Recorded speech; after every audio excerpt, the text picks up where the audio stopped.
چې دی جیل ته ننوتېده نو 2 هلکان ورسره جیل ته ننوتل. قرآن حکیم کې الله فرمایي ودخل معه السجن فتیان، 2 هلکان. هغه 2 هلکان څوک؟ یو د بادشاه کوم چې لوی بادشاه، د عزیز خو وزیرو، کوم چې لوی بادشاه د هغه ریان نومو. ریان هغه بادشاه د موجوده فرعون چې کومو د موسی علیه السلام زمانه کې چې کوم فرعون و، د دې فرعون نیکو، د دغه فرعون نوم چې کوم د موسی علیه السلام په زمانه کې دریاب کې غرق شو، د هغه نوم ولیدو، د هغه د پلار نوم مصعبو، او د مصعب د پلار نوم ریانو. دا هغه ریانو دا چې کوم د یوسف علیه السلام په زمانه کې دا فرعون وی. فرعون د مصر د هر بادشاه یو لقب و. نو د هغې بادشاه یو ساقي و شراب به یې پسکل، او یو خاص ډوډۍ والا و. اوس هم د دې بادشاهانو مخصوص کسانی کې په هغوی باندې پوره اعتمادي، ولې زهر مهر ورته وانه چي، خراب شي پې ونه خوري. نو د یمن د بادشاه سره د دې بادشاه روانه وه، جګړه وه. هغې د یمن بادشاه دا کوشش شروع کړه چې د مصر د بادشاه ریان دا خو ډېر مضبوط دی، د دې لښکر خاوند دی، په بله طریقه خو یې د نشم والی، راشه ورته به دا غلامانو له پیسې ورکړمه، زهر به ورته واچي دی به مړ شي. دې دواړو له ډېره غټه پیسه ورکړه. دې ساقي له دا شراب چې په بادشاه څکل، او دا بل چې کوم ډوډۍ والا و لنګري، دې له پیسې ورکړې. باورچي چې ورته تاسو وایه وی ته به په ډوډۍ کې ورته زهر واچې، ته به په شرابو کې معمولي غوندې زهر واچې، په بادشاه به دا خوراک او اوبوس کې چې دا مړ شي. وی ډېره ښه خبره ده. نو هغې طباخ چې هغه کوم باورچي و لنګري، هغه په هغه خوراک کې اعلی خوراک بادشاه له تیار کو، پکې معمولي زهر ور واچو، تیز زهر و. او چې کوم شراب والا و هغه په شرابو کې ورته زهر ګډ کړل چې ته به ډوډۍ ورکړې، زه به شراب ورکړم، دا به اوس کې مړ به شي، او پیسې یې د هغه یمن د بادشاه نه اخیستې وې. چې بار ته څنګه ووتل او بادشاه ته هغه خوراک کېښوده او هغه اوبې ورته کېښودې، دې وخت کې دا چې کوم ساقي و دې ویارېد، دې پوه شو چې دا خو مې غلط کار وکړ، پیسې مې واخیستې، دا خو مونږ د خپل محسن سره د بادشاه سره ظلم دی او ټګي ده، زیاتې دی. یاره زه خو دا شراب پې نه څکم، خو دا بل ملګری پوه نه کړ، زه خو پې نه څکم، زما یې ټول عمر ښه ما سره احسان کړی دی او زما د بچو زما خیال ساتي، زه اوس په ده باندې شراب وڅکم، دا خو ډېره غټه ظلم دی او بې وفایي ده. نه هغه خو هغه شرابو چې کوم کې زهر اچولو هغه خو یې توی کړل او پاک سوچه شراب یې راوړل، پاک سوچه. او دې بل ته خو پته نه وه د ډوډۍ کې خو زهر اچولو، انا مکبوردار و چې هغه ډوډۍ کېښوده او د شراب لاس کې نیولي دي او بادشاه نوړی ته ګوتې کړې، نو دا چې کوم شراب والا د پې بیا ویرېده. بادشاه سلامت یو خبره کو، دا ډوډۍ مه خوره. ولې هلکه دې کې زهر اچولې شوي، دې سړي پکې زهر اچولې، پیسې یې اخیستې دي د یمن د بادشاه نه. ډوډۍ والا خو وایي چې دم زهر اچولې دي، وی بادشاه سلامت دروغ وایي، د اوبه مسکه دا شراب، دې کې د زهر اچولې دي، خو دواړو په شریکه زهر اچولو، خو ساقي چې دی اوبه والا خو هغه شراب توی کړل، نور یې راوړل، ده پکې زهر اچولې، پام کوه چې دا ونه څکې. بس بادشاه هغه ډوډۍ هم سنبال کړه، هغه اوبې هم سنبال هغه شراب، او حکم یې وکړو دا دواړه جیل ته ولېږئ، د دې تحقیق کوو، یو وی دا چولې دي بل وی دا چولې دي، ای تحقیق کوو. نو چې کوم ګناهګار ثابت شو هغه له به سزا ورکو، او چې کوم بې ګناه ثابت شو هغه به بري. دا دواړه هلکانو ته یې کړی واچولې، او چې څنګه یوسف علیه السلام جیل ته ننوځي دې م ورسره جیل ته لاړ. بادشاه تحقیق شروع کړ چې غلطي د چا ده. اوس که ډوډۍ والا په ډوډۍ کې زهر میلو کړي نو ګناه ده شوه، او که شراب والا په شرابو کې زهر میلو کړي ګناه ده هغه شوه، او که دواړو میلو کړي دواړو ګناه شوه. اوس د هغې خو دلته تحقیق شروع شو، هلته کې دا دواړه چې یوسف علیه السلام سره جیل ته لاړل، نو دې دوو کې مفسرین لیکي څوک وایي دواړو لیدي خوب، څوک وایي نه دی یو کس خوب لیدی چې دا کم ساقي دی راغی یوسف علیه السلام ته، ای یوسف علیه السلام یو خوب لیدی دی، دواړه ورته کېناستل. مونږ داسې خبره چې ویو چې ته د خوبونو تعبیر ماهر هم او ته ښه انسان هم، ته مهرباني وکړه مونږ له د خوب تعبیر راکړه، څه خوب دی لیدلی؟ دا چې کوم ساقي دی دی ورته وایي چې ما دا خوب ولیده چې زه د بادشاه مخکې ولاړ یم او د انګورو نه وله اوبه وباسم، انی ارا فی المنام انی اعصر خمرا، زه د انګورو نه اوبه وباسم او د هغې نه شراب جوړوم او په بادشاه څکم، دا خوب وینم.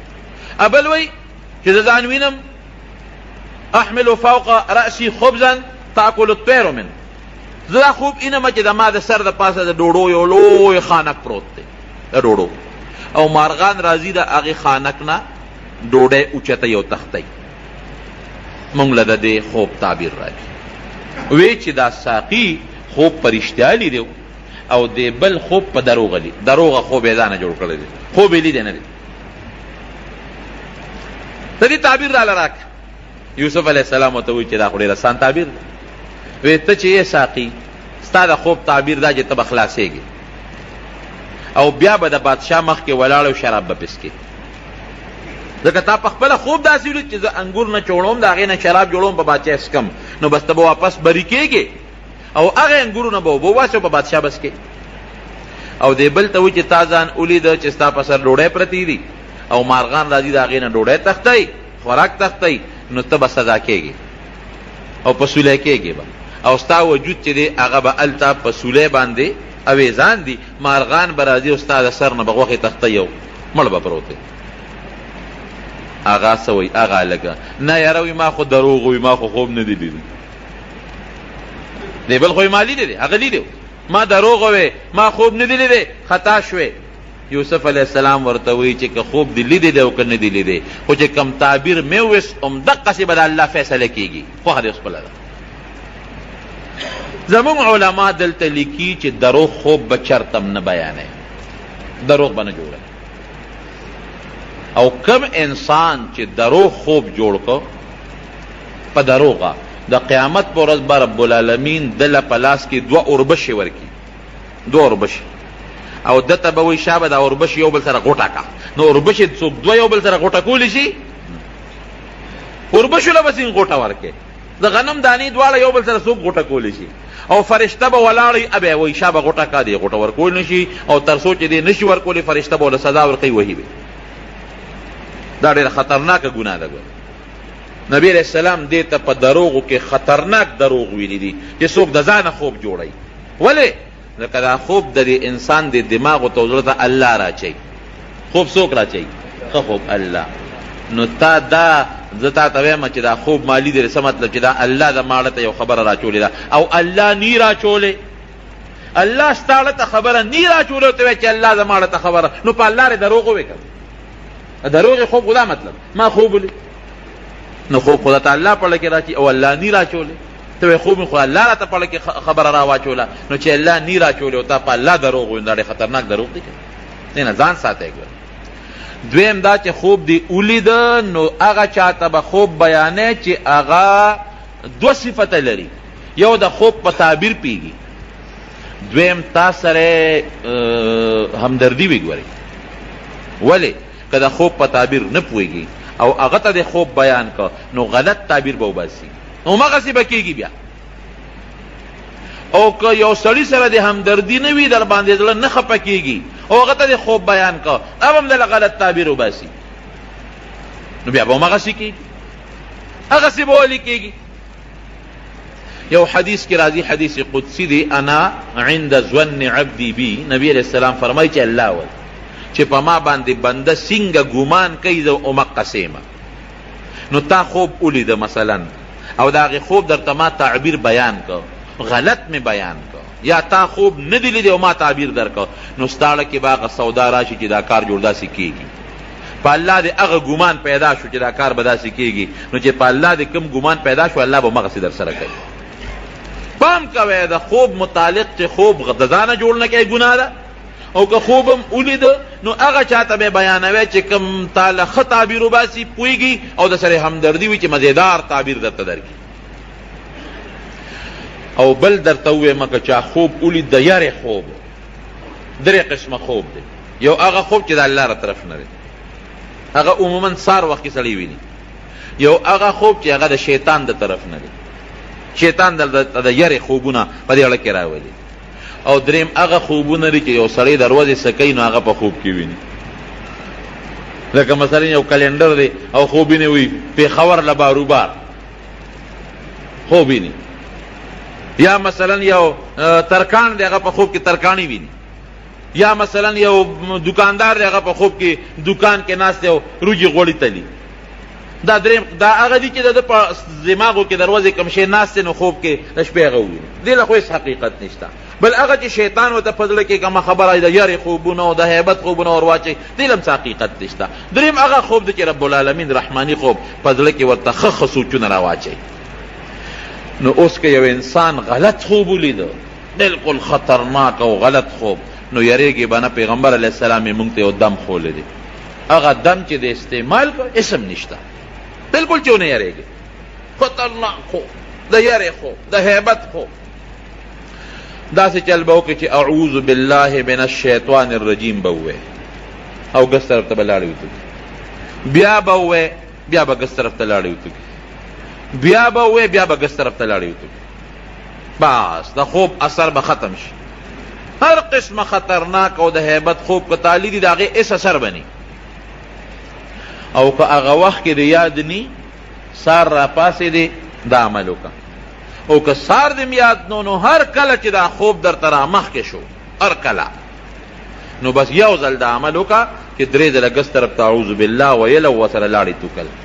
که جومات کې د جومات نه بار وځه نو اعوذ بالله ووایه 3 ځله او هر یو ځل سره ګس طرف ته لاړې وتوکه. د دې خوب به هېڅ قسمه غلط اثر نه دی دم شو. بس دا تجربه ده.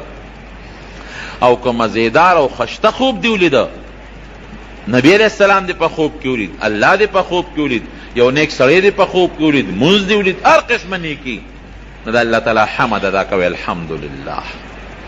او راشه یو 2 رکعاته نفل وکړه لږه صدقه ورکړه بیا برته رب العالمین د دې نه نورم خشته او مزیدار خوبونه ښیي. خو درو خوب جوړول دا ډېره غټه ګناه ده. به هر کیف هغه یو خو وی چې ما دروغ ویلي وي زه اوس چې څه شوي دی هغه شوي دی او چې څه دی به کېږي. بادشاه هلته کې تحقیق وکړو چې تحقیق یې وکړو هغه خو اسان کار و. هغه زمانه کې خو لیباټرۍ نه وې. هغه خوراک یې راواغېسته او هغې په یو حیوان باندې وخوړه او چې څنګه یې وخوړه هغه مړ شو. پته ولګېده چې خوراک کې زهر و. هغه اوبې راواغېستې هغه بل یو حیوان ته کېښودې هغې حیوان هغه شراب وڅښل هېڅ یې ورته ونه وې.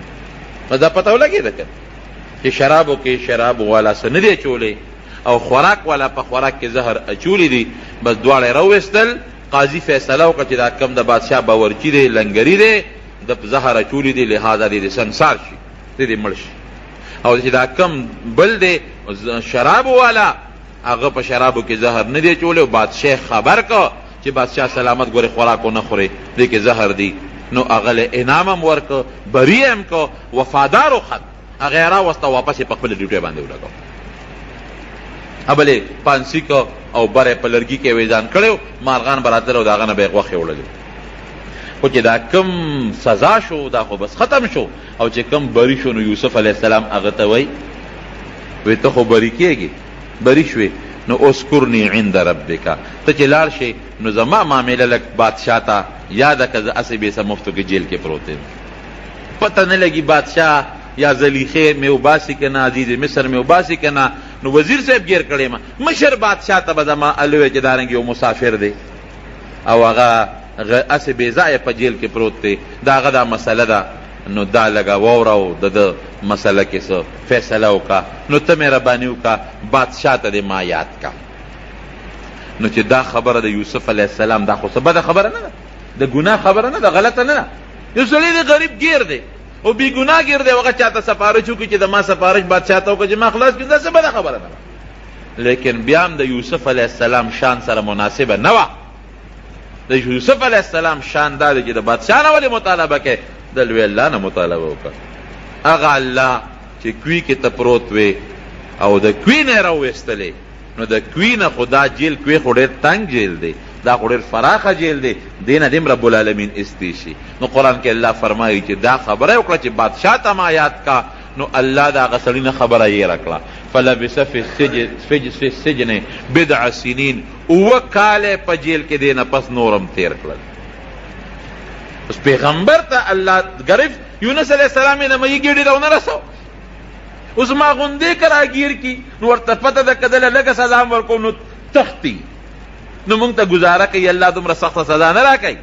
او پیغمبر خو ورته معلوم دی که دی هر څومره زه راکاږم دی پیغمبر دی د با یقین او د دغه نبوت او هر څه به نورم پخته کېږي د هغې داسې مثال دی لکه چې څومره یو سره زر څومره په اور کې اچی نو هغه خرابېږي نه هغه نورم خشته کېږي خو که دغه دی دا ګیلټ دی په اور کې ور واچول په یو ساعت به دوړی او که سره زر دی ور واچول به نورم خشته کېږي نو زمونږ مثال خو د ګیلټو دی نو که معمولی زورم ورکوي نو ایمان پرېږدي او پیغمبر خو سره زر دی نو که هغه له هر څومره زورم ورکوي هغه نورم دغه کېږي الله ته تقرب حاصلېږي او پیغمبر خو پاک دی نو معمولی خبره وه خو رب العالمین پې خفه شو چې ښه تا ما ته ولې رجوع نه کوله تا قیدي ته وی چې بادشاه ته مې یاد کا فلبث فی السجن بضع سنین اورېږه یو اووه کاله در باندې جیل کې نورم تېرو هغه نه خبره یېره شو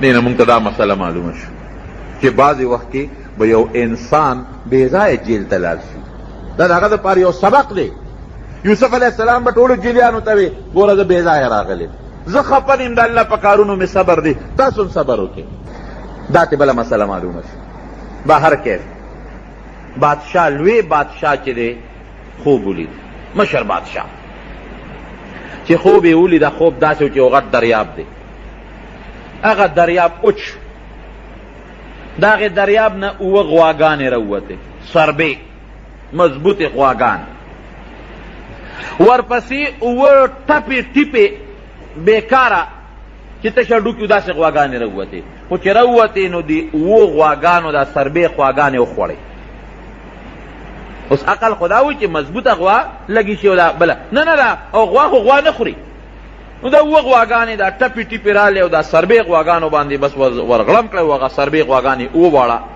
الواق تېرې کړی ویې خوړې بلې دا ولیدل چې اووه شنه وږي و د غنمو ډېر اعلی مزېدار او اووه اوچ زیړ وږي نو دا زیړ وږي د غنمو د دې شنو وږو نه تو شوي دي لکه بعضې وخت کې که ستاسو خیال که نه نو په دې اونو باندې یو زیړ غوندې شی لګېدلي نري نري زیړ زیړ تارونه یې څه ورته وایي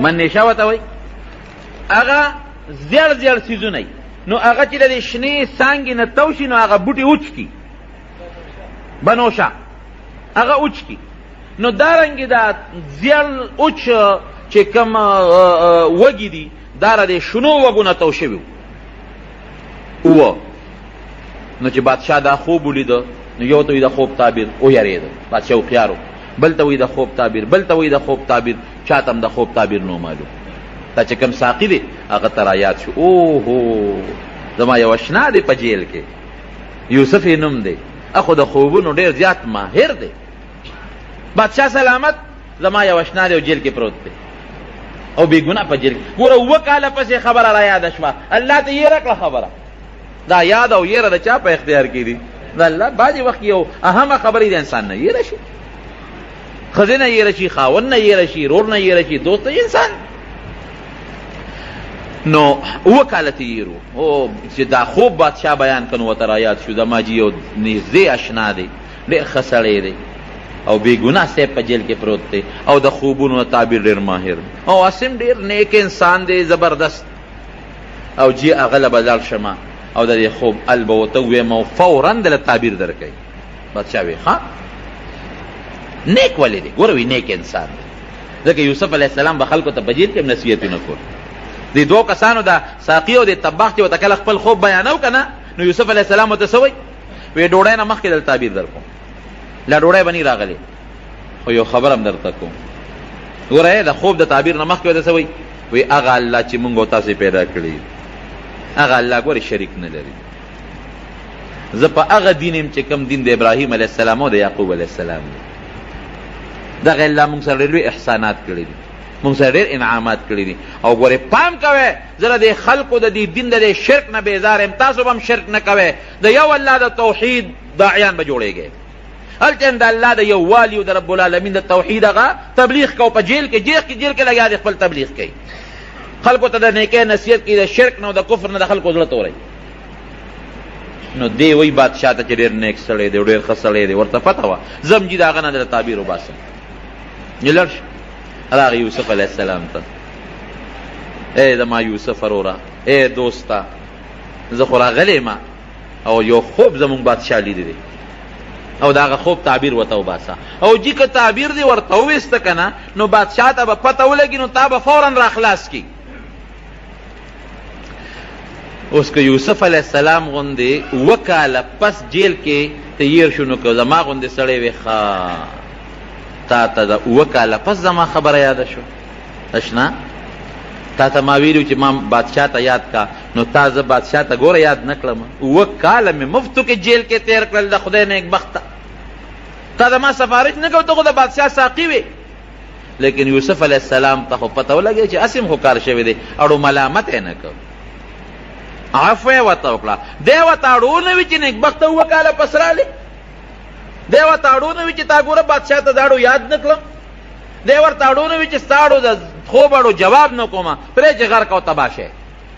ولې که یوسف علیه السلام په تعبیر دوی پوی نه کی نو حقات راځي او ټول ملک تباه کېږي. اوس که بل سړی وي نو به چې پرې چې تباه شي، زما سي جیل کې واچولو نه کوم د خوب تعبیر درته، شرطونه به پې لګول چې ما خلاص کړې د هغې نه پس به د خوب تعبیر کوم، نه هېڅ شرط یې پې ونه لګاو، اړو ملامت یې نه که. دا د یوسف علیه السلام عفو درګذر، حالانکه په جیل کې غریب پروت دی، مفتو کې پروت دی. وی داسې کار دی بادشاه ته ووایا چې 2 کاله به ستاسو یو داسې دور در باندې راځي، 2 کاله چې به د فراخ سالی دور بی، 2 کاله به ستاسو رزقونه او ډوډۍ ګانې او غنمونه او څاروي به م څاروي او ښه فراخه کال بی. 2 کاله 2 کاله پس به قحط راځي، مکمل قحط، چې دا 2 کاله تاسو کوم جمع کړې ده او کوم غله او غنم هم سنبال کړي دي، دا به په هغه 2 کاله قحط کې بالکل خلاص شي. د هغې نه پس به در باندې بیا یو کال راځي، ابه ډېر د بارانونو کالي مزېدار. دا خو ستاسو د خوب تعبیر شو. اوس به کوسو دی ورته الو نه وي، ځه لړ شه او بادشاه ته دې الو وایه، او دې ځل یې ورته دا ونه وي چې ما ورته یاد کا، هغه ته خو پته لګېدلې وه چې مخکې مې دا ټکې وي، خو 2 کاله مې پکې تېر کړه، اوس بیا ووایم غږ یې ونه کړ. ساقي راغی، وی بادشاه سلامت، هغه دا تعبیر وویسته. یاره وی ورشه دا سړی راوباسئ، دا خو ډېر پوه انسان معلومېږي، دا څوک دی؟ راوباسئ، چا به دا سړی فورا راولئ. د نه زه اوس معلومات کومه چې دې سره به کوسه د 2 کاله چې قات راځي په مونږ باندې، نو د 2 کاله غله چې مونږ وکړو نو دا غله خو هر کال غلغلت پیدا کېږي، خلک یې خوري. نو ټیک ده که ډېر فراخه کالم دی نو غله خو نه ټینګېږي چې 2 کاله مونږ بیا په سټورونو کې ساتو، هغه زمانه کې دا سټورونه هم نو دا به 2 کاله په مونږ قات راځي، دا به څه کوو؟ ته ورشه دا لک راول. دی ورپسې په اس باندې سور شو، جیل ته ورځ غلی. مبارک شه یوسف. ولې بادشاه د جیل نه وباسي او داروغه ته اعلان وکړه چې یوسف علیه السلام ډېر په عزت باندې راوباسه او فورا یې بری کا او ما ته حاضر کا. وی بادشاه سلامت را لېږلی ما او داروغه ته اعلان هم دی، ته بری شوې، راځه بادشاه دې غواړي.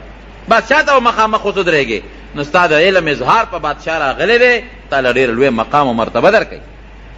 یوسف علیه السلام ورته څه وایي؟ نه نه جیل نه نوځي. او تا چې وی چې ما بادشاه ته یاد کا او جیل نه نوځي؟ وی نه که نه جیل نه نوځم، لاول دې دا تحقیق بادشاه وکړي چې ښځې په حقه دي، زلیخه په حقه ده او که زه په حقه یم، زما په جامه داغ لګېدلی دی. لاول به دا خبره فیصله کوو، هسې نه چې سبا خلک په ما د بادشاه په دربار کې الزام لګوي چې د زلیخې ته خدا نه خواسته زما په جامه داغ را نشي. لاول به زما او د زلیخې معامله پاکه و او ښکاره به اعلان کېږي چې ګناه د یوسف او که ګناه زلیخې وه، د هغې نه پس به د جیل نه وځم.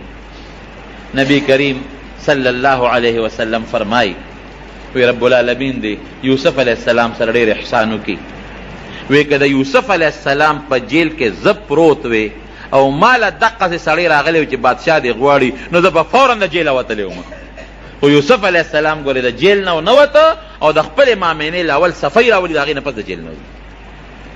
دا نبی کریم صلی الله علیه وسلم فرمایي. هغه استازی لاړ بادشاه ته وایي چې سړی خو د جیله نه راځي. ولې نه راځي؟ چې د هغه او د زلیخې په منځ کې یو لانجه راغلی وي، دی په هغې کې جیل ته تللی دی. او وایي چې لاول د زما او د زلیخې معامله پاکه شي، نو د هغې نه پس به زه د جیل نه وځم.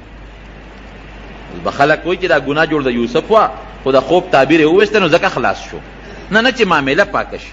دې نه زموږ علما دا خبره معلوموي چې په یو انسان تهمت لګي داسې خطرناک تهمت، نو پکار دي چې د هغې صفۍ د خلکو په مخ کې راشي. خبره به مجمله کې نه پرېږدي چې مجمله کې دې پرېښوده د خلکو زړه کې به هغه شکونه وي، نو چې خبره بالکل پاکه شي نو ښه خبره ده. نو یوسف علیه السلام خپله خبره پاکول غوښتل. بادشاه ښځې راوغوښت، د ټولو زلیخې هم کېنوله. دغه وخت کې د زلیخې خاوند چې کوم خپل عزیز مصر هغه مړ شوی و، بوډا وزیر مړ شوی و، زلیخې هم کېنوله او نورې ښځې هم راوغوښتې. هغه ښځې چې څوک په هغه مجلس کې ناستې وې هم ټولې کېنولې او بادشاه ټولې مخامخ کېنولې. وی وایه ټول د بادشاه وزیران او مشیران او د لوی افسران ناست دي، زنانه ښځې هم ناستې دي. ګناه د زلیخې وه او که ګناه د یوسف وه. زلیخه پاسېده، وی بادشاه سلامت، ګناه زما وه، یوسف بالکل پاک، هیڅ غلطي په یوسف کې نشته، دا ګناه ټوله زما وه، غلطي ټوله زما وه، بس زه په خپله غلطۍ ستومان یم. او علما لیکي مفسرین چې زلیخه د هغه وخت نه چې یوسف علیه السلام جیل ته لاړ په عبادت الله ته پرېوته، د الله نه یې معافي وغوښتله او هر وخت به رب العالمین ته جړل چې یا الله ستا ذات ډېر ښکلی دی، چې یوسف غوندې ښکلی انسان تا پیدا کړی دی الله، چې ته به څونه ښکلی رب العالمین، ستا ښکلی ذات مې پرېښوده او چې کوم تا پیدا کړی ښکلی دی هغې پسې ګرځم. واقعي چې د خشته ګلونو ته وګورئ، د ښکلي بوټو ته وګورئ او د خشتو نښو ته وګورئ، نو د رب العالمین لوی قدرت به راته معلومېږي. دا د رب العالمین د قدرت نښې دي. الله دا خو تا پیدا کړی دی یوسف، دې دومره ښکلی دی، نه الله ته به څومره ښکلی، ستا څومره خشته ښکلی قدرت دی، نه الله ستا حسن مې پرېښود، ته مې پرېښود او د انسان حسن پکې شو. لویې توبې رب العالمین ته وویستله د الله ذات ته او بس د الله د ذات نه معافي وغوښتل او په عبادت به پرته و او الله ته به جړل هر وخت، د رب العالمین په حضور کې به جلاګانې کولې. او دغې وخت کې اقرار هم وکړه چې بالکل یوسف ته ګناه نشته، ما ته مطالبه کړې ده او دا غلطي ما کړې ده. یوسف علیه السلام ته وی چې بس صفۍ راله ټولو وزیرانو ته او اهل سلطنت ته او هغه زمانه کې چې کوم ذرایع ابلاغ وو هغې ټولو دا خبره خوره کړله چې غلطي د زلیخې وه، اوس توبهګاره ده، د یوسف علیه السلام غلطي نه وه. د هغې نه پسې یوسف علیه السلام راوویست د جیل.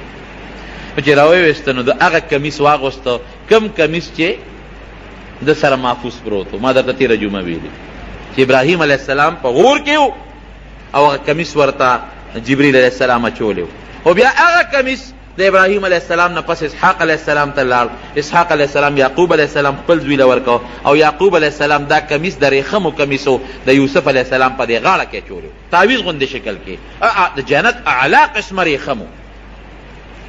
د ریخم استعمال ګورې سړو له منه دی، ښځې کولی شي، سړو له منه دی. نبی علیه السلام فرمایي، دا خبر یاد وساتئ، چې په دنیا کې سړي ریخم استعمال کړل یا سره زر استعمال کړل نو د اخرت د سرو زرو د ریخمو نه به محرومي.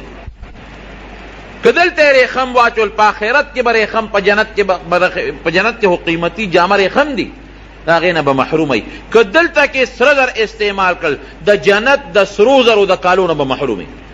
جنت کې به ښځې هم د سرو زرو کالي اچي، سړي به هم اچوي، سړي به هم د سرو زرو کالي اچي، خشته خشته بنګړي.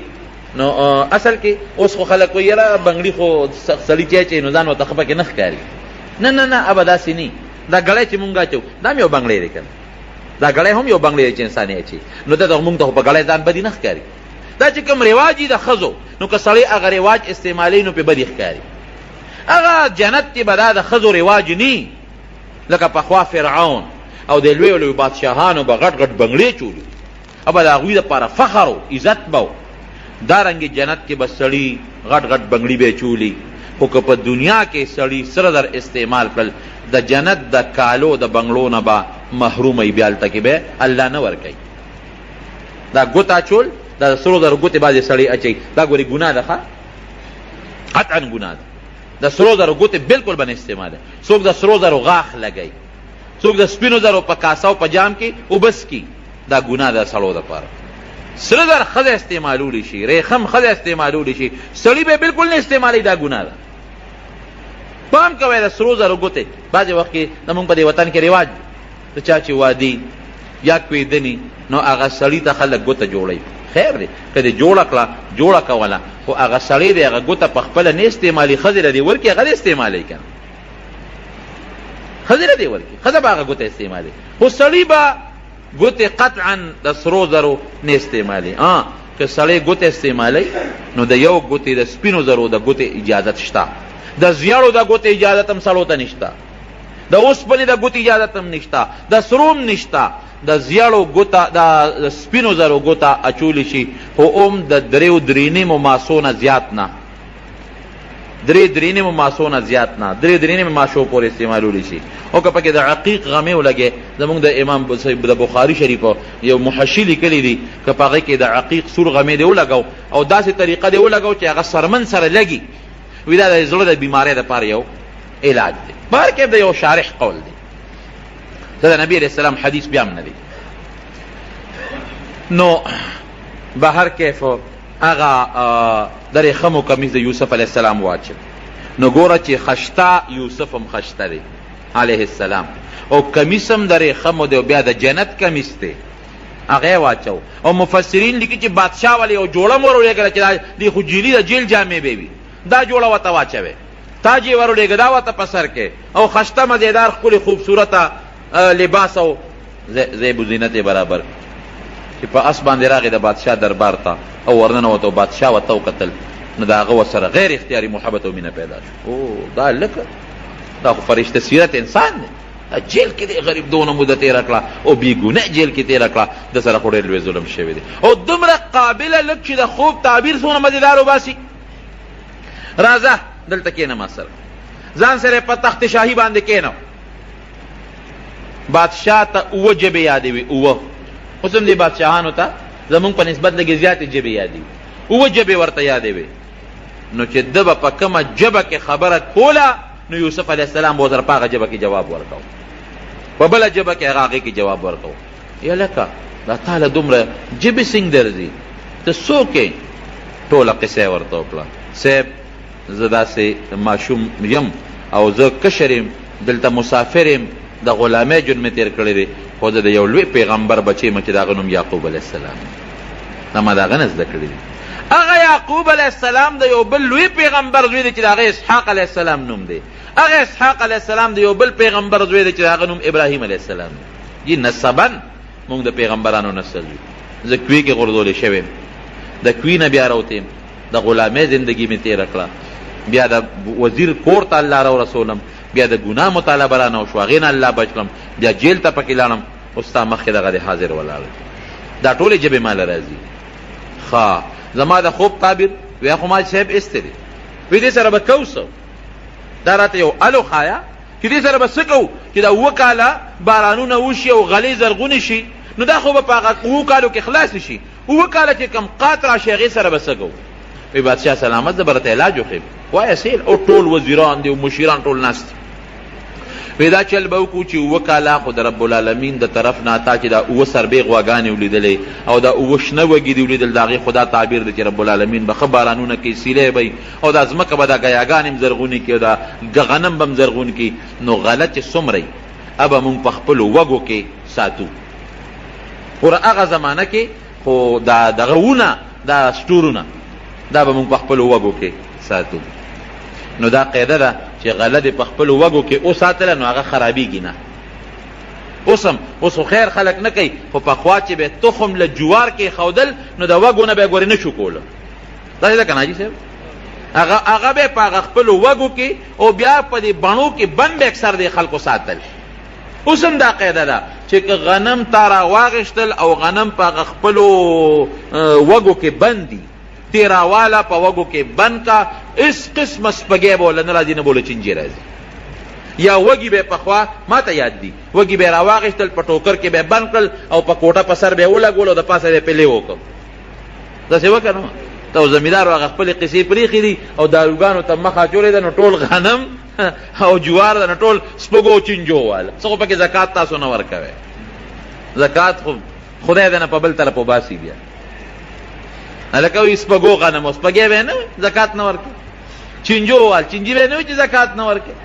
به هر کیف وی دا وږي به د غنمو راوالی دا به انشاءالله دونه غله وشي چې څومره ضرورت دی خلک به خوري، او باقي د حکومت غله چې څومره ده سرکاري ځمکو چې کومه غله شوي هغه به په وږو کې سنبال کې، هغه به د هغه چې کوم بوسو نه هغه څه ورته وایي هغه ټانټې به غونډې ریبې او د وږو هغه چې کوم ویښونه دي هغه څه ورته وایي چې کوم نه بوسو دي دا به ویښ کې ګېډی کوي او سنبال به پرتې وي بس چې کوم د ضرورت مطابقي او استعمالو باقي پرتې چې اووه کاله کله قات راشي دغه وږي به بیا رجو او دغه غنمونه به بیا مونږه غوبلې کوو نو بوس به څاروي خوري او غنم به انسانان خوري اووه کالو کې به مونږ دا غله به اووه کالو ته ساتو د هغې نه پس به بیا یو کال رب العالمین بارانونه کوي او ښه فراخي به راځي دا مې دغه دی بادشاه ورته وایي داسې کار دی چې تا ځان سره مشیر مقرر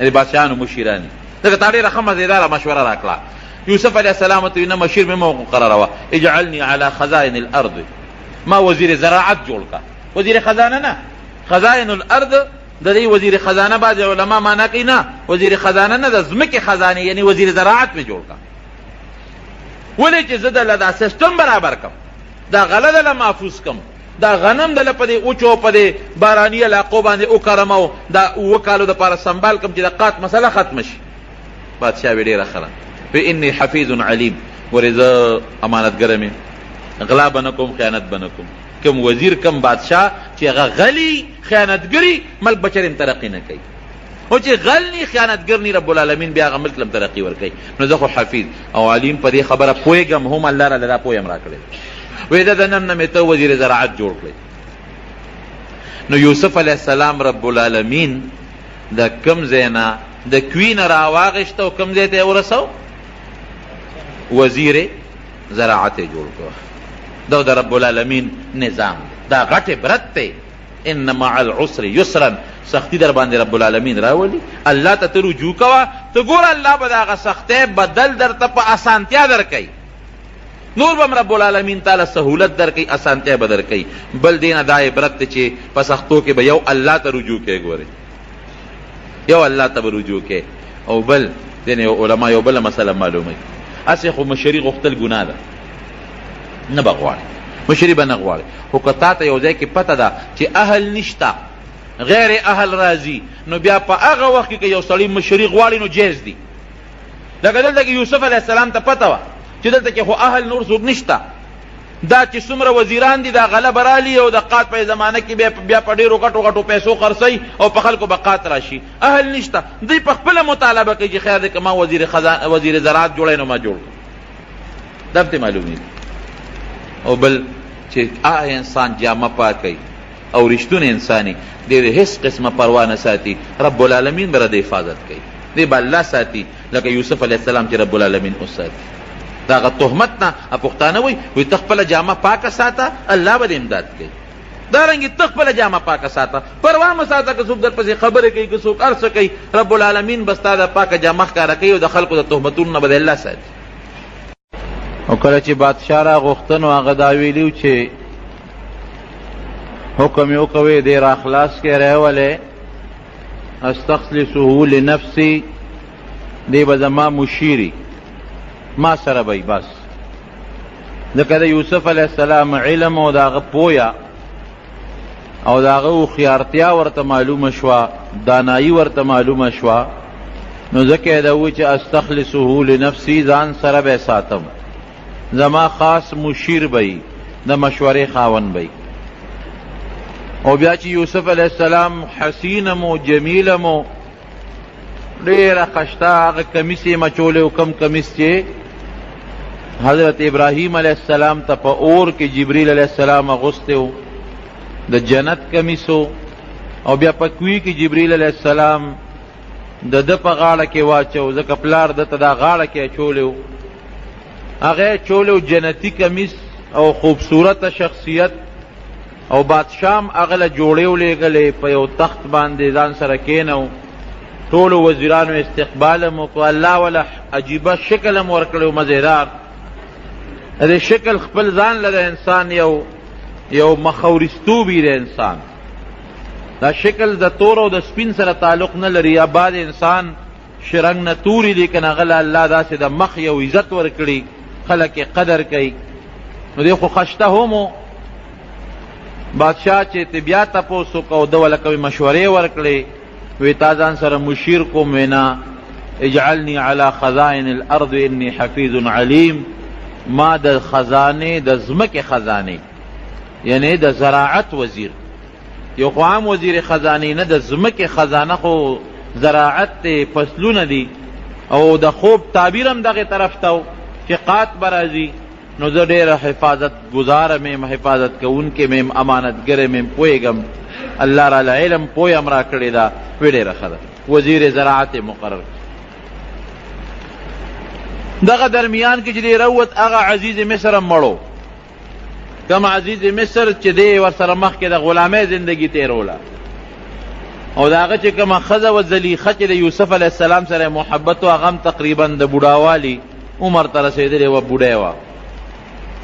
بیا بادشاه ورته درخواست کی، دور منصور لیکلی دی، بادشاه ورته درخواست وکړه چې یوسفه داسې وکړه چې دا زلیخه په نکاح واله خاوند یې مړ دی، تا سره ډېر زیات محبت او ډېره زیاته مینه وه در سره، او د هغې د هغه محبت او د مینې د وجې نه ته جیل ته م لاړې، هغې اقرار هم وکړه چې غلطي زما وه، څه ګناه الله د هغې نه هم نه ده صادره کړې، هم الله د ګناه نه بچ کړه، کومه غټه ګناه چې ده، ته خو الله سې مو ساتلې، دا زما یو درخواست ومنه، د هغې زړه به لږ په قلار شي، او خاوند یې مړ دی په نکاح واله. یوسف علیه السلام دا هغه بادشاه هغه درخواست قبول کو، او زلیخې سره بیا نکاح وکړله. نکاح نه پس عجیبه زندگی و. بیا یو ځل یوسف علیه السلام هغه د ښځې او د خاوند منځ کې چې کوم تعلقات دي هغې ته به زلیخې هېڅ توجه نه ورکوله، هېڅ قسمه، یو غاړه کې به ناسته وه او نفل به یې کوله، الله به یې یاده و، جړه به یې کوله. یوسف علیه السلام ته یو ځل تپوس وکړه، زلیخې زه خو هغه مینه محبت چې ستا کم ما سره مخکې و، او ته کم محبت تی ما سره لرو، هغه خو پرېږده وه چې کم د ښځې د خاوند خپل تعلقي هم را سره نه ساتې، دا ولې هغه محبت دې څه شو، هغه مینه دې څه شوه، زه هغه وخت غلام وم، اوس زه وزیر یم او د بادشاه د دربار خاص انسان یم، نو ستا هغه محبت مینه خو ډېره زیاته وه، او هغه پرېږده وه، هغه د ښځې خاوند چې یو بل سره کمه مینه یو کم محبت وي، هغه ما سره اوس نه ساتې، دا ولې؟ وی هغه وخت چې زما تا سره کم محبت او مینه و، زما زړه کې خالص ته پروت وی او ته زما په زړه کې موجود وی، خو چې ته جیل ته لاړې او بیا د جیل نه راووتې او ته جیل ته ورسېدې، نو ما الله ته رجوع کړې ده، د رب العالمین ذات ته مې رجوع کړې ده، اوس زما ټول زړه د الله سره دی، زما زړه کې اوس هغه شی ختم شوی دی، د هغې په ځای ما الله ته ډېر درخواستونه کړي دي، ډېرې توبې مې وغوښتې دي، ډېرې معافۍ مې وغوښتې دي، او ستا په ځای زما زړه کې الله ناست دی، د الله محبت ناست دی، هغه څیزونه زما د زړه نه وتي دي، ختمه ده هغه خبره. بیا الله تعالی دوه زامن د یوسف علیه السلام او د زلیخې نه پیدا کړل، یوه لور ته الله پیدا کړه، هغه لور بیا د ایوب علیه السلام په نکاح کې ایوب علیه السلام ته واده شوه، بهر کیف چې دی کله واپس راغی او دی وزیر شو، اوه کاله چې کم خوب لیدلی شوی و د هغه خوب مطابق د فراخۍ کالونه شروع شو، ځمکې داسې غلې راوچتې کړې، غنمان زرغون شو، او هغه زمانه کې چې کومه د ځمکې سبزي وه یا د ځمکې غله وه په ډېر وافر مقدار کې هغه خوب لیدلی شوی و ده چې اوه کاله به بارانونه مي، اوه کاله به غلې م زرغونې شي، او د هغې نه پس به اوه کاله قحطي. نو د اوه کاله چې کم غله زرغونه شوه، حضرت یوسف علیه السلام ته خو الله علم ورکړی و، د هغې دپاره یې غټ غټ ګودامونه جوړ کړل فوراً، چې ورپسې ورته پته وه الله ښودلې وه د خوب نه چې اوه کاله قات به راځي، نو که دا غله مونږ اوس ختمه کړو، اوه کاله او بیا څه کوو؟ هغه غلی په غټو غټو ګودامونو کې په هغه وږو کې سنبال کړه. تېره جمعه مې تاسو ته ویلي چې وږي کې غله کېدې نه خرابېږي هم نه، هغه یې سنبال کړل او ټوله یې خوندي کړله، اوه کاله به چې خلکو خوړل او یې ساتل، او چې کم د حکومت ځمکه وه هغه ځمکه کې هم غلې وکرلې، که د خلکو نه به کومه غله وزګاره شوه د خلکو په پټو کې هغه به هم د فوراً واغېشتله او ټول ګودامونه ډک شو. ورپسې اوه کاله قات راغی، اوه کاله چې کوم قحط راغی، نو بیا به هغه غله یوسف علیه السلام د ضرورت مطابق خرڅوله، خلکو سره خپلې غلې هم نه وې، د ساتلې وه به یې خرڅوله ضرورت مطابق په پیسو باندې، او دارنګې په نورو څیزونو باندې. نو د مصر چې څومره خزانه و هغې د پیسو نه او د زرو نه د سرو د سپینو نه بلکل ډکه کړه. اوقات داسې و په 7 کاله کې چې د مصر نه بار په میلونو په سوونو میلونو باران بلکل بند و. د کله چې باران بند شي که نه نو ګوره دا رزق که یو سړی وي چې زما ځمکه او زما پټی دی، بېشک دا ځمکه او پټی روزي زرغونی، خو د چا په حکم یې زرغونی؟ د الله په حکم.